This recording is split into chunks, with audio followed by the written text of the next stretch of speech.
Salam əziz şagirdlər və fizikanı öyrənmək istəyənlər. Bugünkü dərsimizdə biz sizinlə 7-ci sinif fizika dərsliyindən olan elektrik sahəsi mövzusu ilə tanış olacağıq. Gəlin başlayaq. Birinci slaydda deyilir ki, çubuqlar elektrik yüklərinin yaratdığı sahənin təsiri ilə bir-birini itələyir. Eyni şarlı elektrik yükləri olan çubuqlar bir-birini nəyin vasitəsilə itələyir? Biz sizinlə yadınıza gəlirsə, əvvəlki dərslərdə keçmişdik ki, eyni şarlı yüklər bir-birini itələyir, müxtəlif şarlı yüklər isə bir-birini cəzb edir. Buna səbəb ondan ibarətdir ki, bu yüklər arasında elektrik sahəsi mövcuddur. Bugünkü dərsimizdə biz bu sahə haqqında geniş məlumat alacağıq. Növbəti slaydda deyilir ki, cisimlər arasında görünməyən elektrik qarşılıqlı təsiri məsafədən ötürən nədir? Burada da yenə də elektrik sahəsindən danışılır. Bu sahə görünməyəndir, amma məsafədən ötürülə bilir. Ümumiyyətlə, hər bir elektrik yükünün ətrafında elektrik sahəsi mövcuddur. İstər müsbət, istər mənfi elektrik yük götürdükdə onlar ətrafında elektrik sahəsinin mövcudluğunu deyə bilərik. Yüklü zərrəciklərin qarşılıqlı təsiri eyni şarəli yüklərin bir-birini itələməsi, əks şarəli yüklərin bir-birini cəzb etməsidir. Bunu biz əvvəlki dərslərdən keçmişdik.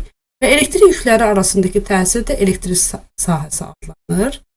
Elektrik yükü cisimlər arasında fəzada elektrik sahəsi mövcud olur. Bu sahəni isə biz gözlə görə bilmirik. Ümumiyyətlə, bütün elektrik yükləri ətrafında elektrik sahəsi mövcuddur və biz bu elektrik sahəsini adi gözlə görə bilmirik.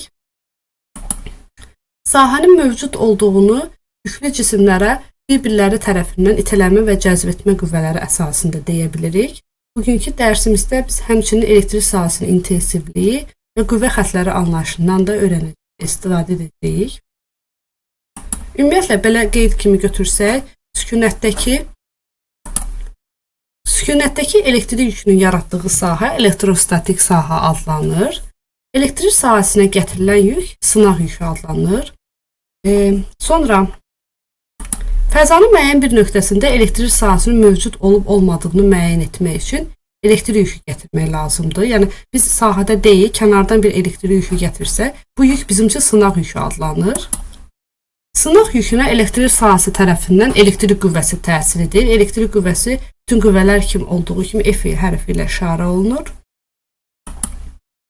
Təcrübə ilə müəyyən olunmuşdur ki, sahə tərəfindən sınaq yükünə təsir edən qüvvənin qiyməti sınaq yükünün miqdarı ilə düz mütənasibdir. Yəni, bu o deməkdir ki, yükü nə qədər artırsa, qüvvə də o həmin qədər artır.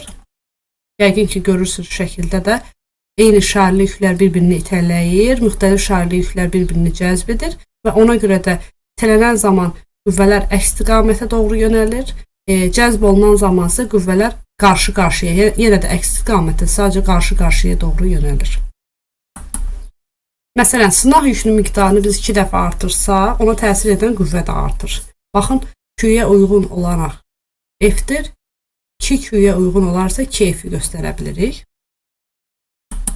Sahəni yaradan yükün miqdarı və sahədən olan məsafə dəyişmədikdə, sınaq yükünə təsir edən qüvvənin sınaq yükünə olan miqdarı da dəyişmir. Yəni, biz əgər sınaq yükünə təsir edən qüvvəni sınaq yükünə bölsək, alınan nisbət heç vaxt dəyişmir və bu nisbət bizdə elektrik sahəsinin intensivliyi adlanır. Yəni, elektrik sahəsində sınaq yükünə təsir edən elektrik qüvvəsinin bu yükün miqdarına olan nisbəti bizdə elektrik sahəsinin intensivliyidir və elektrik sahəsinin intensivliyi vektorial kəmiyyətdir və intensivlik olaraq o həmin kəmiyyət sınaq yükünün asılı deyildir. Düstur da Y bərabərdir F bölünsün G düsturu ilə hesablanır. Burada F elektrik sahəsinin intensivliyi, F burada elektrik yükünə təsir edən qüvvə, Q isə sınaq yüküdür, Y isə intensivliyidir. Göründüyü kimi intensivlik vektorial kəmiyyətdir. Burada dediyimiz kimi E elektrik sahəsinin intensivliyi, Q sınaq yükü, F isə sınaq yükünə təsir edən qüvvədir və intensivlik vektorial kəmiyyətdə vahidi Newton bölünsün kulondur. Bunun səbəbini ondan ibarətdir ki, qüvvənin vahidi Newton, yükün vahidi kulon yazsa, bu zaman intensivliyin vahidi Newton bölünsün kulon almış olarıq. Yenə də burada açıq aydın sizə göstərilib ki, elektrik sahəsinin intensivliyi vahidi hansı yollarla əldə olunmuşdur? Elektrik sahəsinin intensivliyinin istiqaməti həmin sahədə müsbət yükə təsir edən elektrik qüvvəsinin istiqaməti ilə eynidir. Ancaq mənfi yükə təsir edən elektrik sahəsinin intensivliyinin əksinədir. Məsəl üçün, baxın, müsbət həmişə müsbətdən çıxır, yəni bu cür qəbul etmişik. Amma mənfi yük olduğu zaman isə mənfinin əksinə götürülür. Görürsünüz, yəqin şəkildə də müsbət yüklərin olduğundan uzaqlaşır. Növbəti slaytda deyilir ki, elektrik sahəsinin intensivliyi sahəni yaradan yüklü olan məsafədən asılıdır. Yəni, məsafə artdıqca, yəni biz yükdən uzaqlaşdıqca məsafə artır, intensivlik zəif. Yəni, biz burada deyə bilərik ki, intensivliklə məsafə tərs mütənasibdir. Məsafə artdıqca intensivlik azalır, məsafə azaldıqca intensivlik isə artır. İndi biz burada şəkildə baxsaq, 2 nöqtə verilib müəyyən bir yükdən, müsbət yükdən. A və B nöqtələri verilmişdir. Şəkildə də görə bilirsiniz ki, A-nın məsafəsi daha qısadır, B-nin məsafəsi daha böyükdür. Nə qədər məsafə qısadırsa, intensivlik daha böyük olur. Ona görə də burada Y1, Y2-dən böyük olur. Yəni, dedik ki, intensivlik cisimdən uzaqlaşdıqca məsafədən asılı olaraq dəyişir və intensivlik ilə məsafə tərs mütənasibdir. Həmçinin elektrik qüvvəsinin elektrik sahəsi vasitəsilə ötürülməsi ideyasını ilk dəfə İngilis alimi Faraday tərəfindən elmə daxil edilmişdir. Nöqtəvi yükün fəzanın istənilən nöqtəsində intensivliyin istiqaməti bu şəkildə təyin olunur. Biz qəbul etmişik ki, müsbətdən həmişə oxlar müsbətdən xaricə doğru yönəlir, mənfidə isə daxilə doğru yönəlir. Həmçinin bu şəkillərdə də bunları bir də aydın şəkildə görə bilirsiniz. Yəni, biz elektrik sahəsinin əyyanı təsvir etmək üçün elektrik qüvvə xətlərindən istifadə edirik. Mənfi yükdə biz qüvvə xətlərini özünə doğru, yəni daxilə doğru götürürüksə, müsbət yükdə isə kənara doğru götürürük. Elektrik sahəsinin qüvvə xətlərinin istiqamətini müəyyən etmək üçün biz həmin sahəyə müsbət yüklü elektrik yükü gətiririk. Elektrik sahəsinə gətirilən elektrik yükünə elektrik qüvvəsi təsir edir. Və həmin qüvvənin istiqaməti bizim üçün elektrik sahəsinin qüvvə xətlərinin istiqaməti götürülür. Çünki baxın, biz müsbət yük var burada və biz əlavə olaraq bir neçə müsbət yük ətrafına gətirmişik. Biz bilirik ki, eyni şarlı yüklər bir-birini itələyir. Ona görə də bizdə də müsbət yüklər bir-birini itələyib və xaricə doğru yönəlib. Bu zaman biz müəyyən etmişik ki, müsbət yükün qüvvə xətləri həmin yükdən xaricə doğru yönəlmişdir. Həmçinin başqa üsuldan da, digər üsuldan mənfi yükü təyin edə bilərik. Mənfi yükün ətrafına müsbət yüklər gətiririk və bu müsbət yüklər bilirik ki, müsbət mənfini cəzb edir və müsbət mənfini cəzb etdiyinə görə oxlar mənfi yükə doğru yönələcək, yəni daxilə doğru yönələcək və bu zaman istiqamət bu şəkildə təyin olunacaq.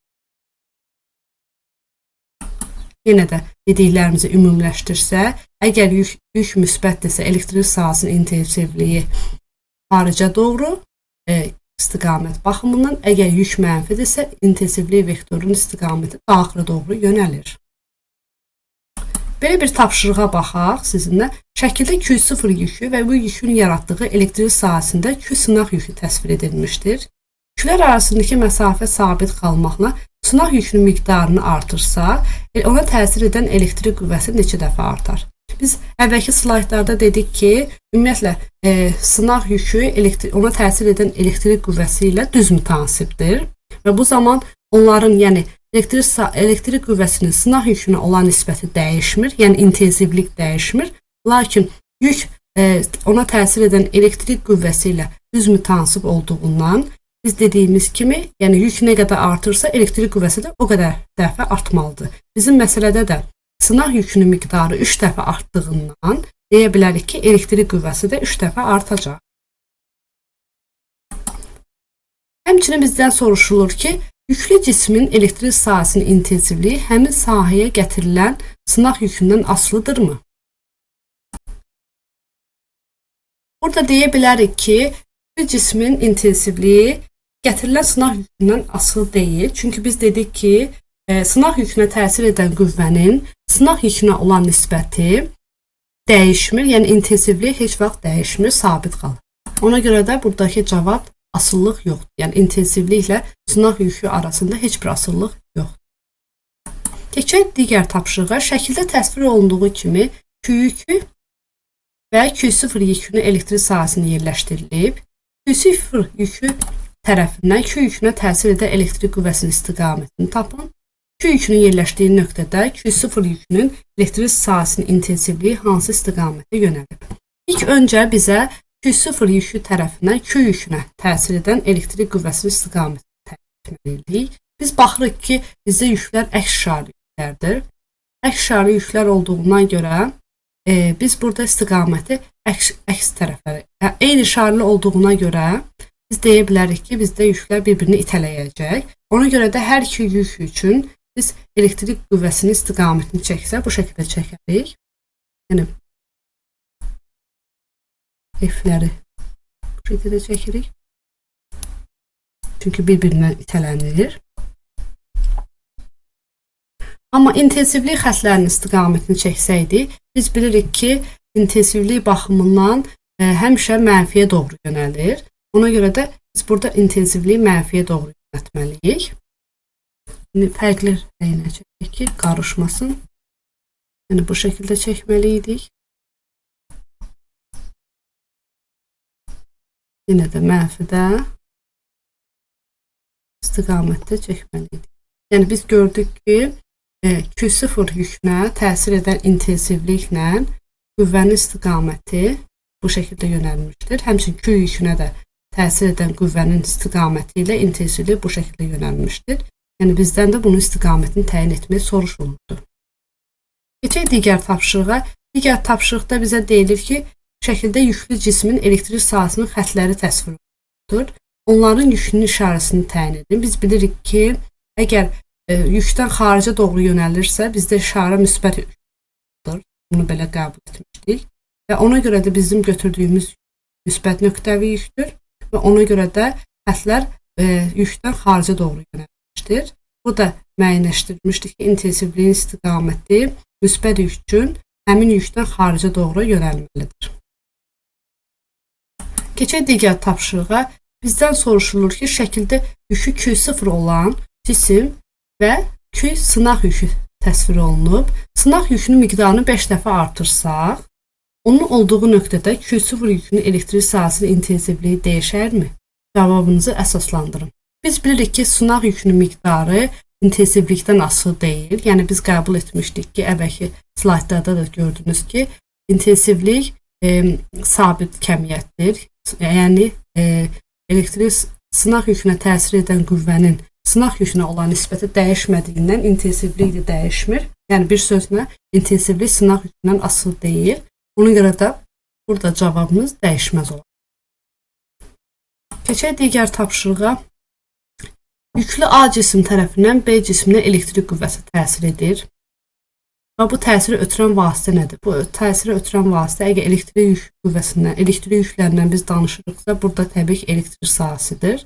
Bu cisimlərin elektrik yüklərinin işarəsi nə ola bilər? İşarəsi, yəqin ki, bu işarələr eyni işarəli olacaqdır. Çünki orada şəkildə də görürsünüz ki, beynin oxu sağa tərəf yönəlmişdir. Yəni bunlar eyni işarəli yüklər biz bilirik ki, bir-birini itələyir. İtələdiyindən bizdə elektrik qüvvəsinin istiqaməti əks tərəfləri olmalıdır. Yəni A-da və B-də biz çəkməli olsaqdıq, hər ikisində əksinə tərəf. Bizdə B-ni verib, yəqin ki, A-da da sola tərəf yönəlməlidir. Ona görə biz deyə bilərik ki, bu işarələr eyni işarəlidir. Ya hər ikisi müsbətdir, ya da hər ikisi mənfidir. Keçək digər tapşırığa. Şəkildə elektron, proton və neytron təsvir olunub.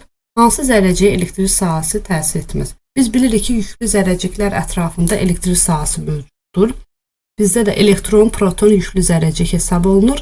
Neytron isə yüksüz zərrəcik olduğundan biz deyə bilərik ki, onun ətrafında heç bir elektrik sahəsi meydana çıxmır. Keçək digər tapşırığa. Elektron və protonun elektrik sahəsinin qüvvə xətlərini çəkin.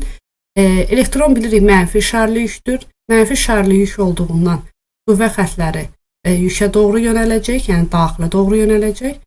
Proton müsbət işarəli yük olduğundan qüvvə xətləri bizdə yükdən xaricə doğru yönələcək. Yəni bu şəkildə göstərə bilərik.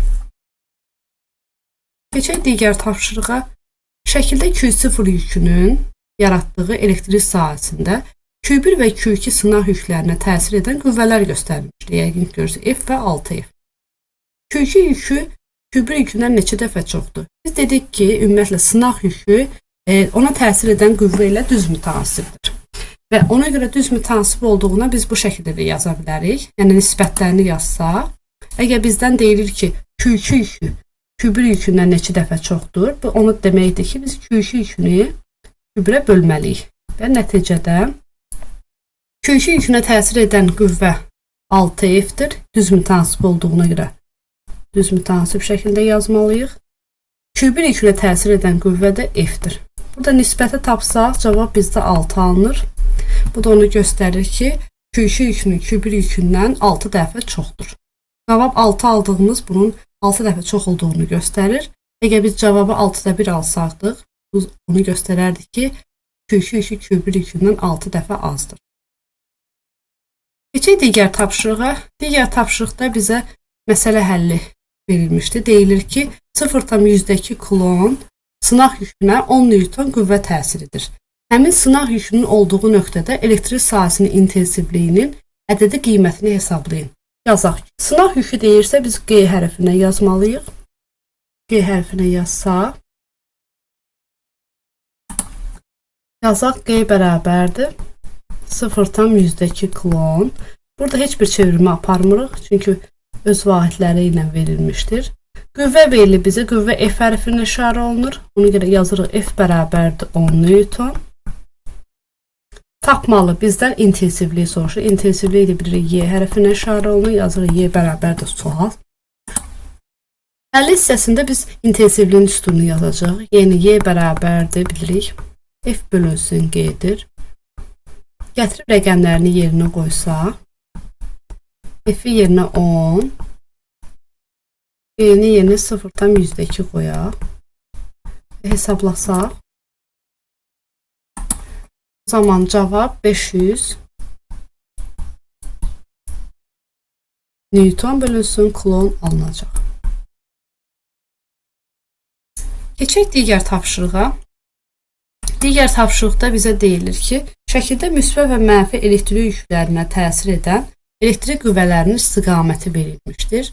Həmin yüklərin olduğu nöqtələrdə elektrik sahəsinin intensivliyini təyin edin. Biz bilirik ki, müsbət işarəli yükdə elektrik sahəsinin intensivlikləri elektrik yükündən xaricə doğru yönəlir. Ona görə də bu şəkildə çəkməli olsaq, intensivliyi bu formada çəkə bilərik. Yəni yükdən xaricə doğru. Yəni biz burada çəksək, burada intensivlik də F-lə üst-üstə düşür. Həmçinin burada da intensivlik.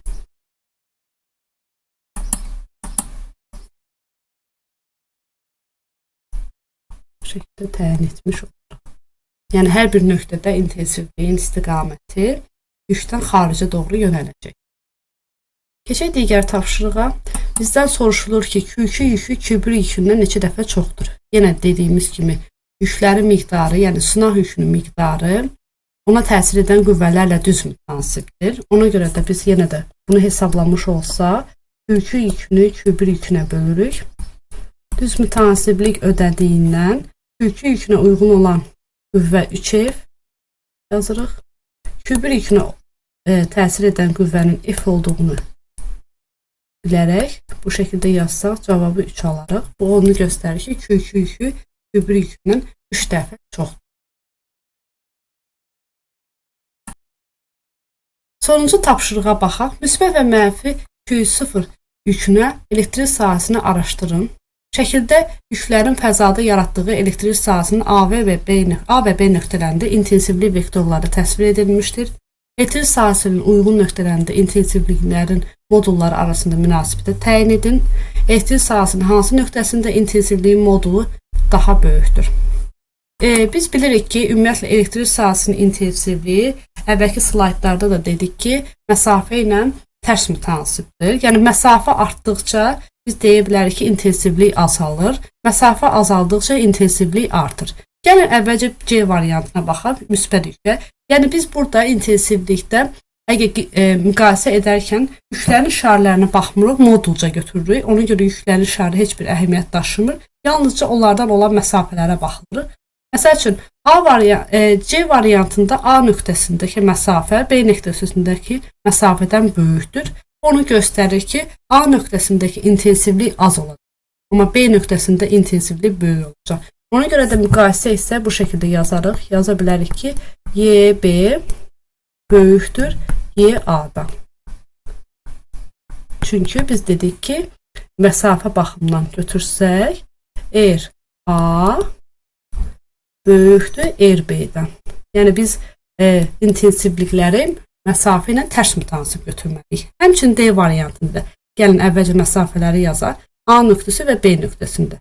Biz görürük ki, A nöqtəsində məsafə daha böyükdür. Onu yenə yazarıq. RA böyükdür RB-dən. Amma intensivliklə məsafə tərs mütənsib olduğundan deyə bilərik ki, YB böyük olacaq YA-dan. Yenə də biz gördüyünüz kimi intensivlikləri məsafə ilə tərs mütənsib götürdük və bu zaman biz elektrik yüklərinin işarələrini nəzərə almırıq. Çünki yüklər modulca nəzərə götürülür və burada yalnızca biz məsafələrə baxıb yekun nəticəyə gəldik. Deməli, biz bu dərsimizdə sizinlə elektrik sahəsi anlayışı haqqında geniş məlumat aldıq. Müəyyən etdik ki, elektrik sahəsi nə zaman mövcud olur və elektrik sahəsini yaradan yükləri haqqında məlumat aldıq və elektrik sahəsi zamanı yaranan elektrik sahəsi intensivliyi kəmiyyəti ilə tanış olduq. Həmçinin elektrik sahəsini əyani şəkildə göstərmək üçün elektrik sahəsi qüvvə xəttləri haqqında da məlumat aldıq. Dərsimiz bu qədər. Gələn dərslərə qədər sağ olun.